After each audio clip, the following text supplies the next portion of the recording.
Hello everyone, welcome back to my channel, and today we are going to continue our discussion with the cross. And today the special cross that we are going to discuss is dihybrid cross. As I have already discussed about monohybrid cross in one of my video and even about the gamete formation in another video, so today I am going to share with you all the tips and tricks that you can use while solving the dihybrid cross. So let's get into the video. Like all other crosses, in this dihybrid cross also we have to consider the parental generations. So again, in this context, I will take first trait as the height and second trait as the flower color. So let's take an example that flower color is green and height is tall for father. And I am going to cross this with a female that is having pure form of height and pure genotype for yellow color flower. So, as from the earlier discussions, now you are very much clear that capital letters are showing the dominant traits and small letters are showing the recessive traits. Similarly, those who are having same kind of alleles are the pure forms. So, without further ado, we will continue the discussion to the gamete formation. Now, if you will go by any of the method that I have discussed in the previous video, you will form the gametes and the gametes are going to be here of this type and here it is going to be of this type. In both the cases, the type is going to be of single. So now, let's start forming the Punnett square. So now, understand the Punnett square. In this condition, that is in the dihybrid cross, we are going to have a Punnett square. Some people pronunciate it as Punnett square. That's also okay. So in the Punnett square, you are going to have all the male gametes over here and all the female gametes over here. So if you can see that the gametes are of same kind. So you can write that 4 gametes of this kind, that is the male one. You will write all that in this side and you will write all these in this column. So now, as you can see, you just have to fuse both the gametes. So let's start fusing. So when you will fuse the gamete, what you will observe that all the progenies are going to have same kind of genotype. So after fusing all the gametes, we will form 16 progenies in the F1 generation, that is the filial 1 generation. And now if you will visualize the phenotype of all these progenies, that what you will find that capital T is dominant and capital G is dominant. So all are going to show height as they all are going to be tall and the color of the flower is going to be green. So here, if you consider this situation, then what you will observe that the phenotype of all the progenies are same, and that is all are going to be tall and having green flower. Is to no other phenotype, that is 0. Similarly, if you consider the genotypic ratio, then as you can see in front of you that all are having the same kind of genotype. So the ratio is going to be again 16:0 and this genotype is again the same for all 16, that is capital T small t, capital G small t, and no other genotype is observed. So that was all about from the parental to the F1 generation, the number of progenies, their phenotypic ratio and the genotypic ratio. Heading towards the F2 generation. For knowing the phenotypic and genotypic ratio of the F2 generation, let's continue the cross. So now, from the previous result, we have observed that in F1 generation, our genotype was this for all the progenies. Now, as we have already discussed then that in F2 generation, we actually go for the selfing of the F1 generation.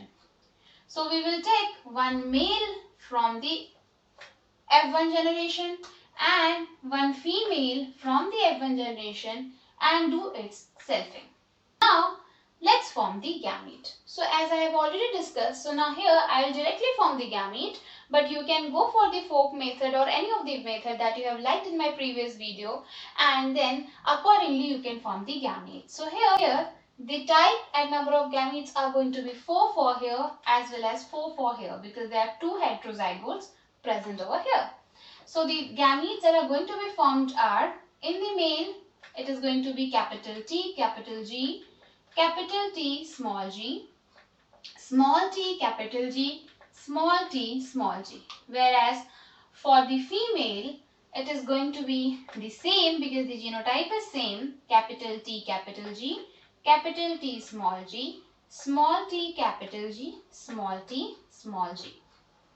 Now, let's fuse these gametes to form the progenies. So, when you will fuse these two gametes, you will have capital T, capital T, capital G, capital G.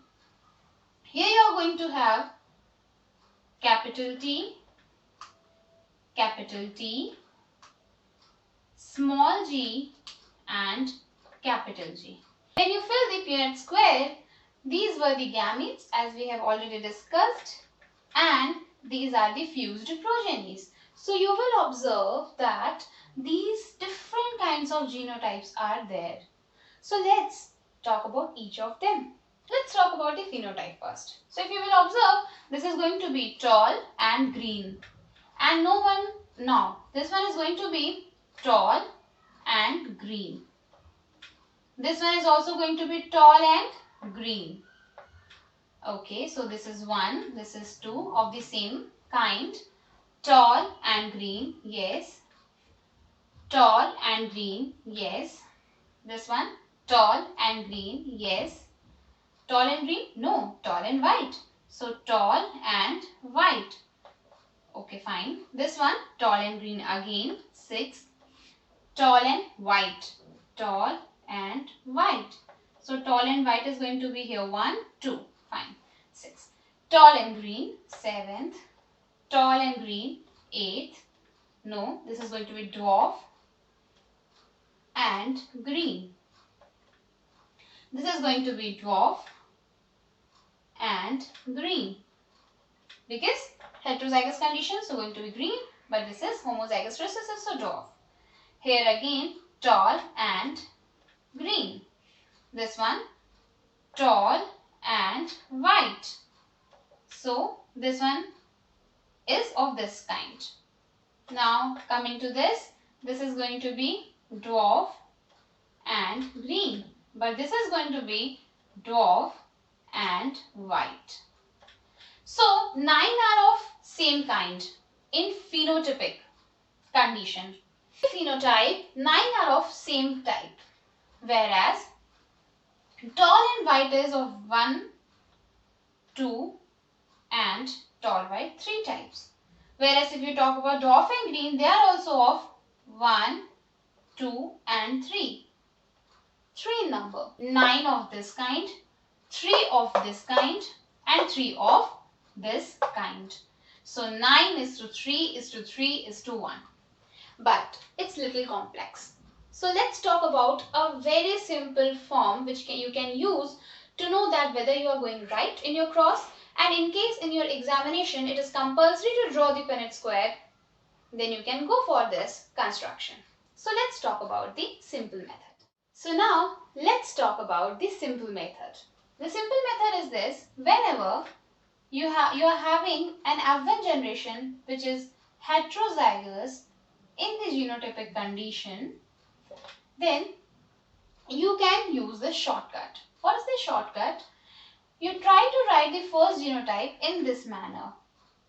First homozygous dominant 3 times, then heterozygous condition of the same 3 times.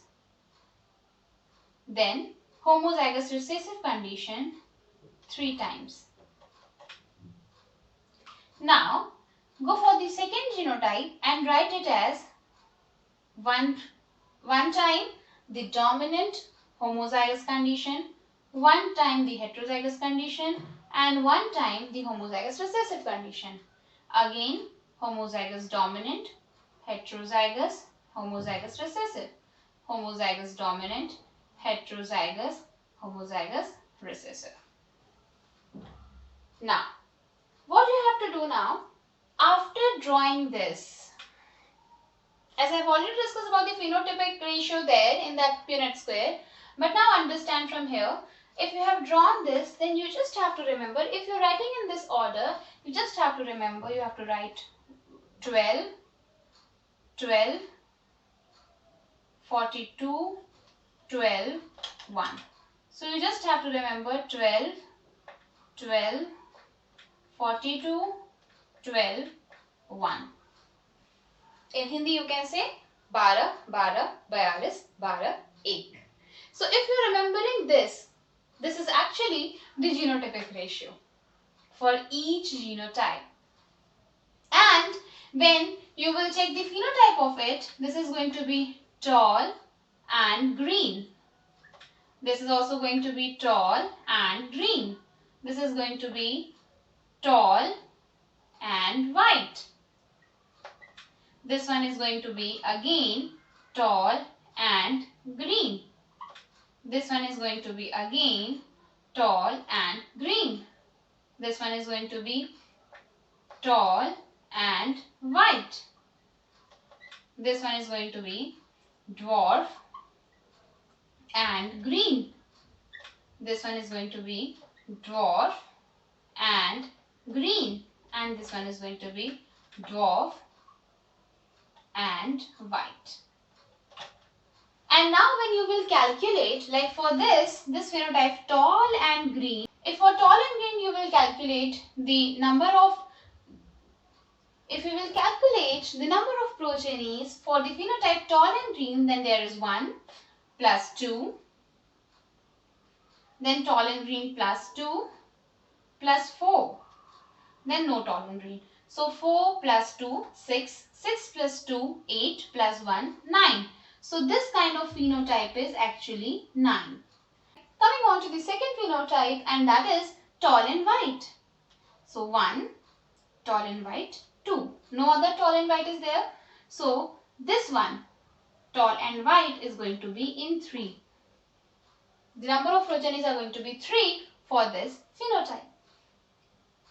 Coming on to dwarf and green phenotype. So 1 and 2, that they are also going to be 3 in number.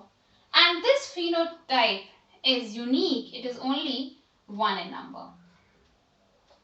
So now from here you can have both the ratios. This is going to be our phenotypic ratio, that is 9:3:3:1, and this is going to be the genotypic ratio that you just have to remember. If you are writing the genotypes in this order that I have discussed, capitals in 3 times, heterozygous 3 times, and homozygous recessive 3 times, whereas for the second trait you have to write once homozygous dominant, once heterozygous, once homozygous recessive, and again repeat the same order. Then you just have to remember 12, 12, 42, 12, 1, 12, 12, 42, 12, 1, and then check the phenotype and go for the phenotypic ratio. So I personally feel that this method is very much easy for you. So try to work on this method, and in case you are feeling any doubt, then do write that in the comment section. I will try to solve your problem. Try to practice this as much as you can. So that's all about today's episode. That is about the dihybrid cross, where we discussed the cross from parental generation to the F1 generation, where we have received the ratios as 16:0 and 16:0 for both the type, like phenotypic ratio as well as the genotypic ratio. And when we crossed the F1, we did the selfing of the F1, then we observed that in the F2 generation, the ratio is very different. And for the genotype, it is 12, 12, 42, 12, 1. You can write it as 1:2:1:2:4:2:1:2:1 1:2:1. And for phenotypic ratio it is 9:3:3:1. So that's all for today. Thank you for watching this video. Do like, share, comment and subscribe my channel.